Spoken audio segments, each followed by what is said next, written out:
Hello everyone, this is Srilata Dhavla from Impact Classes, and before I start with something, I'd like to tell you all that tomorrow we are going online on FB for class 12th topic from chapter number 1, that is electric charges and fields, and the topic is Gauss law and its application. So I hope all of you will join us tomorrow, and today we start up with 7 primitive unit sets. If you have a look at the textbook, it seems to remember all these things so difficult and so confusing. Today we will deal with a very easy manner. Deal with it in a very easy manner. You have to remember CT, OT, HMT. बस automatically बाकी याद होता जाएगा. CT, OT, HMT. क्या याद रखना है? CT, OT, HMT. C यानी क्यूबिक, T यानी टेट्राहेड्रल, T यानी टेट्राहेड्रल, O यानी ऑर्थोरोम्बिक, T यानी ट्राइगोनल, H यानी हेक्सागोनल, M यानी मोनोक्लिनिक, T यानी ट्राइक्लिनिक. CT, OT, HMT. सो क्यूबिक में क्या होता है? क्यूबिक में कौन कौन आते हैं? क्यूबिक में आते हैं प्रिमिटिव, जो हमने कल देखा, primitive, BCC and FCC. Cubic है, so all the edges will be equal. A is equal to B is equal to C, alpha is equal to beta is equal to 90 degree. फिर tetrahedral. Tetrahedral में आते हैं आपके primitive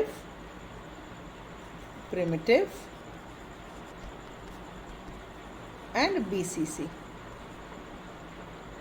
अब इसको याद रखने का तरीका, A is not equal to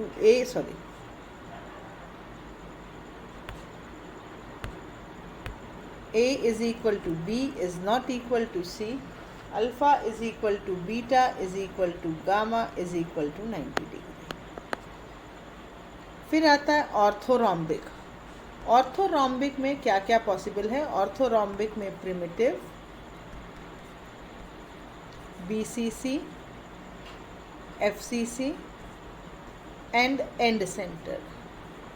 BCC, FCC and and center. इसमें क्या हो जाएगा? A is not equal to B not equal to C, alpha is equal to beta is equal to gamma is equal to 90 degree. Trigonal में सिर्फ और सिर्फ आता है प्रिमिटिव. हेक्सागोनल में भी सिर्फ आता है प्रिमिटिव. तो अब इसका देख लिया जाए. अब इसमें करना क्या है? एडजस्ट के बीच का रिलेशनशिप रिपीट कर दीजिए. A is equal to B is equal to C. यहाँ पे A is equal to B not equal to C. Angles में चेंज आएगा. Alpha is equal to beta is equal to gamma which nothing are equal to 90 degree. यहाँ पे hexagonal में alpha is equal to beta is equal to 90 degree, but gamma is not equal to 90 degree. Monoclinic में primitive भी आता है and and centre आता है. फिर रिपीट करना है. A is not equal to B not equal to C.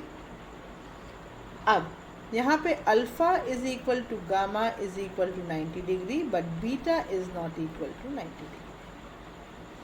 अब ट्राइक्लिनिक में जस्ट इसी का रिपीटेशन है. A is not equal to B, alpha is not equal to beta is not equal to gamma is not equal to 90 degree. तो इसमें सबसे question क्या आता है? What is the most stable and what is the most unstable primitive. तो इसमें most stable है cubic, most unstable है ट्राइक्लिनिक. हमने क्या बोला था? छोटे छोटे स्ट्रक्चर से हम 14 ब्रेविस लैटिस बना सकते हैं. अब आप गिन लीजिए, ये 14 ही होंगे. ये क्या होंगे? 14 ही होंगे. 1 2 3 4, 5, 6, 7, 8, 9, 10, 11, 12, 13 and 14. So there are 14 Bravais structures which are possible. Screenshot ले लीजिए. Done? चलिए. So now let us calculate the number of atoms. ये थोड़ा बच्चों को complicated लगता है कि कैसे गिने. So what we are doing, the next topic is calculation of number of atoms in a unit cell. Number of atoms in a unit cell. In a unit cell. तो पहले तो एक सिंपल सा यूनिट सेल एक बना लेते हैं हम.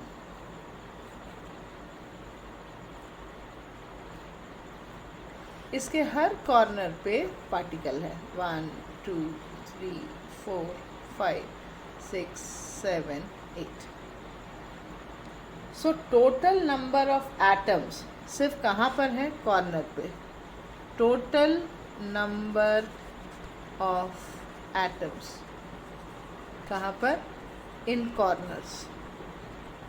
इन कॉर्नर्स इज इक्वल टू 8. तो अब ये किस में शेयर होगा? ये एक सिंगल स्ट्रक्चर तो है नहीं. ये ऐसे यूनिट सेल से मिल मिल के स्ट्रक्चर बना. तो मतलब आप ऐसा इमेजिन करो कि आप बैठे हो, आपके चारों तरफ एटम्स लगे हुए हैं. 4 दीवार हो गई. 2 वो आपकी 4 दीवारें, उसके 2 एडजेसेंट पे और एक और एटम. आपके सामने एक दीवार, पीछे एक दीवार, बाजू एक दीवार, लेफ्ट में एक दीवार, राइट में एक दीवार, ऊपर छत, नीचे ज़मीन. 6 हो गए. और 2 फेसेस के और आपके एटम्स हो गए. तो अब जब नेक्स्ट होगा तो फिर वैसे ही शेयर होगा. इसका मतलब 1 एटम, ये important concept, 1 atom is shared between 8 unit cells. 8 unit cells.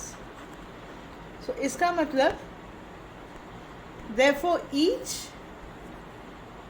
of them have how many? 1/8. So what in a unit cell? In a unit cell, the total number of atoms is equal to 8 into 1/8, which is 1 atom. तो ये निकल गया कि primitive unit cell में number of atoms कितने हैं? 1 atom. ठीक है. तो प्रिमिटिव यूनिट सेल में नंबर ऑफ एटम्स कितने हैं? 1 एटम. ओके. अब देखा जाए body center. Now let us see body center. तो बॉडी सेंटर्ड का हम यदि डायग्राम बनाना चाहें तो बॉडी सेंटर्ड कैसे बनता है? मेथड ऑफ कैलकुलेशन हमारा यही चलेगा. तो 8 कॉर्नर्स पे there will be atoms and apart from the 8 corners 1 atom will be in the center. In the center. So simple है. So how to do the calculation? So total number of atoms in the corner is equal to 8. Okay. So due to the corners, what are the total number of atoms? 8 into 1/8, which is equal to 1. And this 1 atom which is present in the center will not be shared by anyone. So the one body particle will not be shared by anyone. So this remains 1. So total number of atoms कितने हो गए? Total number of atoms कितने हो गए? 1. Adding 1 and 2. So total number of atoms कितने हो गए? 1 plus 1, 2. Screenshot ले लीजिए इसका. तो फिर हम फेस सेंटर के लिए करते हैं. तो अब फेस सेंटर्ड करने के लिए फिर से हम एक डायग्राम बनाते हैं. तो फेस सेंटर्ड का खासियत क्या है कि कॉर्नर्स में तो रहेंगे ही रहेंगे, साथ में हर फेस पे भी रहेंगे. तो कॉर्नर में 8 हो गए. कॉर्नर में कितने हो गए? 8 हो गए। उसके साथ हर एक फेस में भी है, तो हर एक फेस में भी है, एक फेस में, 2 फेस में, ये यहाँ पर आपके कितने आ जाएंगे? 2। यहाँ पर भी वैसे भी कितने आ जाएंगे? 2। सो ऐसा कुछ ये शेयर हो गया। सो 8 कॉर्नर्स के कारण नंबर ऑफ एटम्स कितने हो गए? 1। 6 फेसेस हैं, 6 फेसेस में हर एक फेस कितने इलेक्ट्रॉन शेयर करेगा? कितनों से शेयर करेगा? तो ये शेयर करेगा हाफ, क्योंकि हर एक को कितना इलेक्ट्रॉन मिलेगा? Half electron, half particle. तो ये कितना हो गया? 3। सो टोटल नंबर ऑफ एटम्स कितने हो गए? टोटल नंबर ऑफ एटम्स कितने हो गए? 1 + 3 which is equal to 4। So 8 corners में 8 × 8 1/8, 6 फेसेस हैं, हर फेस को कितना मिल रहा है? हाफ मिल रहा है, तो 6 × 1/2 3। सो टोटल कितने हो गए? तो टोटल कितने हो गए? 4 एटम्स। इतना ही ये सिंपल है, जिसे हमें कॉम्प्लिकेट नहीं करना है। Okay, then the next topic which will be dealing with, जो हर किसी को थोड़ा सा टफ लगता है, that is packing efficiency.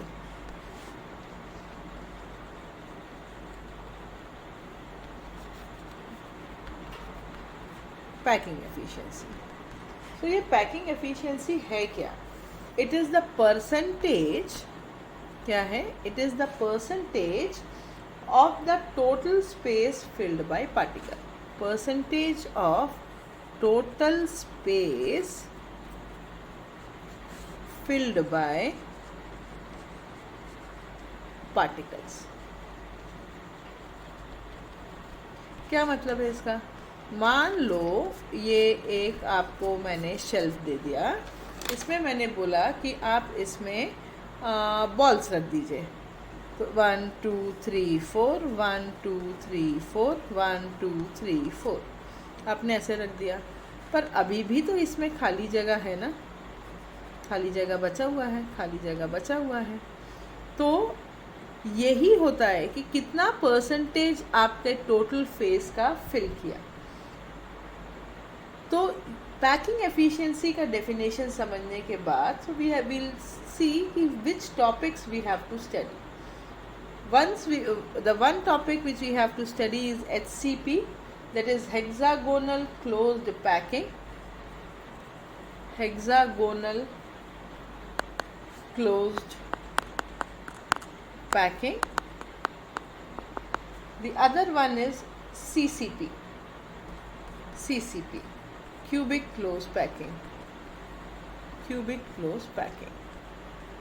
Both of them have almost the same efficiency. Almost the same efficiency. Now let us understand. Now let us understand.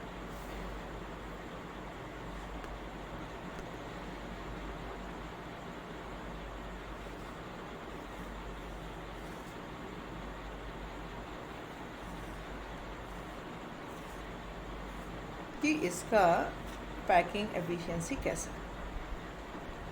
सो हम क्या करेंगे, इसके कॉर्नर्स पर यहाँ पे इसको बिठा लेते हैं। तो ये बेसिकली कर क्या रहा है? This is nothing but FCC, तो इसके फेस पे भी एक होगा, तो ये इसको हमने ज्वाइन किया, ठीक है। सो ये CCP है, क्यूबिक क्लोज पैकिंग है, तो अगर ये डिस्टेंस A है तो ये डिस्टेंस भी कितना हो जाएगा? A ही रहेगा। तो अगर ये राइट एंगल ट्राइंगल जैसा बना, if this is A then this should be √2A Pythagoras theorem से। So this is nothing but B, this is nothing but B. Now if we consider that the atom or the particle is in form of sphere, now let us understand this part is very very important. तो एक particle यहाँ पर है, एक particle जो है वो यहाँ पर है, और एक पार्टिकल यहाँ पर है। अब देखो सेंटर से इसका डिस्टेंस कितना हो गया? R। सेंटर से इसका भी डिस्टेंस कितना हो गया? R। पर इसके लिए ये डिस्टेंस कितना हो जाएगा 2r।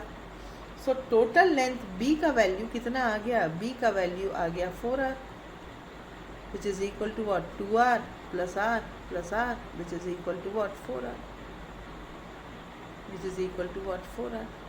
बट b का वैल्यू हमारे पास है √2a, so b is equal to √2a, b is equal to 4r। दोनों को इक्वेट कर देते हैं। So 4r is equal to √2a। So r का वैल्यू निकल जाएगा √2a/4 which is equal to a/2√2। ये तो निकल गया। अब सिंपल है, क्या करना है, पैकिंग एफिशिएंसी यदि हमको निकालना है किसी भी चीज़ का एफिशिएंसी का मतलब रेशियो ऑफ सेम थिंग। आपको कितना वॉल्यूम दिया गया है और आपके यूनिट सेल ने कितना मतलब कितना वॉल्यूम ऑक्यूपाई किया, ठीक है, कितना वॉल्यूम जो है वो ऑक्यूपाई किया। सो आपको कितना स्पेस दिया हुआ है।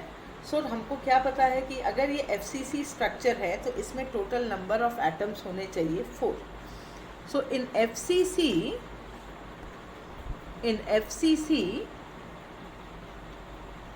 total number of atoms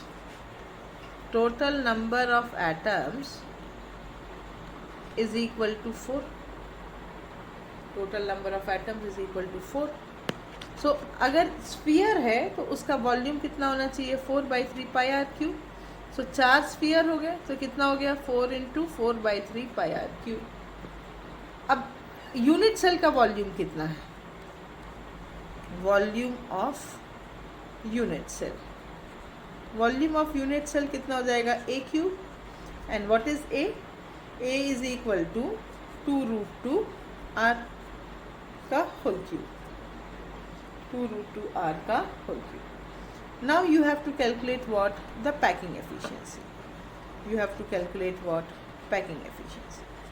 What did I say? Packing efficiency is the ratio of what, the total volume which is occupied by the number of atoms divided by the volume of the unit cell। मतलब equation 1 और 2 को divide करना है। Divide करेंगे तो ये आता है π/3√2 × 100। ऑलमोस्ट इसकी एफिशिएंसी कितनी आती है 74%। तो ये था FCC का पैकिंग। तो अब देखा जाए BCC में क्या होता है। अब BCC थोड़ा सा हो सकता है आपको कॉम्प्लिकेटेड लगे, अगर आपको डायग्राम समझ में आ गया तो एकदम आपको सिंपल लगेगा। तो ये रहा BCC में होता क्या है, कॉर्नर में तो एटम रहते ही रहते हैं, कॉर्नर में तो एटम रहते ही रहते हैं, साथ ही में you have got one atom in the center of the body, you have got what, one atom in the center of the body। तो अब अगर हम इसको देखें सो टोटल नंबर ऑफ यहाँ पर हमको एटम्स कैसे मिलेंगे, टोटल डिस्टेंस जो है वो कितना मिलेगा। तो ये एज लेंथ हो गई a, ओके, ये एज लेंथ हो गई a। अब इसको हम पार्टिकल्स की स्पेसिंग करते हैं। तो ये एक पार्टिकल, ये एक पार्टिकल, वैसे ही ये एक पार्टिकल, ये एक पार्टिकल, वैसे ही ये एक पार्टिकल, ये एक पार्टिकल, ओके। फिर उसके अलावा पार्टिकल्स आपको कहाँ दिखेंगे, बॉडी पे भी हैं। यहाँ पे एक पार्टिकल है, यहाँ पे एक पार्टिकल है, यहाँ पर भी एक पार्टिकल है, और ये रहा एक और पार्टिकल, और ये सेंटर में एक और, ये सेंटर में एक और। तो अब हम कैसे बनाएं, तो ये मान लो हमारा पॉइंट है E। यहाँ पर हम इसको यदि हम राइट एंगल ट्राइंगल में कन्वर्ट करने की कोशिश करें, so then if this point is F and if this point is D, okay, then this forms my triangle EFD। EFD में यदि हम निकालना चाहें तो सिंपल है, एज लेंथ इसका भी A है, ये एज लेंथ भी A ही होगा। सो जो EFD में B का जो वैल्यू आना चाहिए पाइथागोरस थ्योरम से, it will be A² plus a square which is equal to 2a². B का वैल्यू कितना आ जाएगा √2a. अब हमको क्या पता है कि diagonal of the cube, diagonal of cube का length is equal to √3a is equal to how much √3a. So इसका मतलब ये जो डिस्टेंस c आ रहा है, c will be equal to, suppose ये वाला जो डिस्टेंस है नंबर ऑफ एटम्स के बीच में, ये जो डिस्टेंस है दैट इज 3√a. या इसको आप b ही ले लो, या आप इसको क्या ले लो, ठीक है. अब हमने इसको c ले लिया है. अच्छा, b already we have taken, so we'll take c. अब now let us calculate the number of atoms. इसका कितना हो जाएगा r, इसका कितना हो जाएगा r, इसका कितना होगा 2r. तो टोटल लेंथ कितनी हुई, फिर से 4r. तो c is equal to 4r. So √3a is equal to 4r. So r का वैल्यू कितना हो गया √3/4 into a. So total number of atoms BCC में, total number of atoms in BCC कितने हैं 2. सो टोटल वॉल्यूम कितना आ जाएगा 2 इंटू 4/3 πr³. क्या निकालना है आपको, वॉल्यूम ऑफ क्यूब और unit cell. Volume of unit cell कितना आ जाएगा a³ यानी √3/4 into a³. So packing efficiency equation 1 divided by equation number 2. So this comes out to be 4r upon √3 का होल क्यूब. दोनों को आप डिवाइड करोगे, सो you are dividing equation 1 divided by equation 2. So this will be coming out to be how much, √3 π/8 into 100. So almost it comes out to be 68%. As simple as this. So last, in a simple cubic lattice, how does it work? So simple cubic lattice में तो it's very easy. You have only got atoms in the corners. You have only got atoms in the corners. Atoms in the corners. So if I do it, then इसका r और इसका r मिलेगा. So a will be equal, if this is a then this will also be a. A will be equal to 2r. So volume of unit cell कितना हो जाएगा a³ which is equal to 2r का cube. Total number of atoms कितने हैं, total number of atoms primitive में simple cubic lattice में 1. So volume of sphere is equal to 4/3 πr³. So packing efficiency, so what is the packing efficiency, equation 1 divided by equation number 2, which comes out to be π/6 into 100, which is 52.4%. Okay then children, this was all about calculating the number of atoms. Tomorrow we'll do the in-text questions associated with it, and also we'll start the topic of imperfections in solids. Till then, bye bye.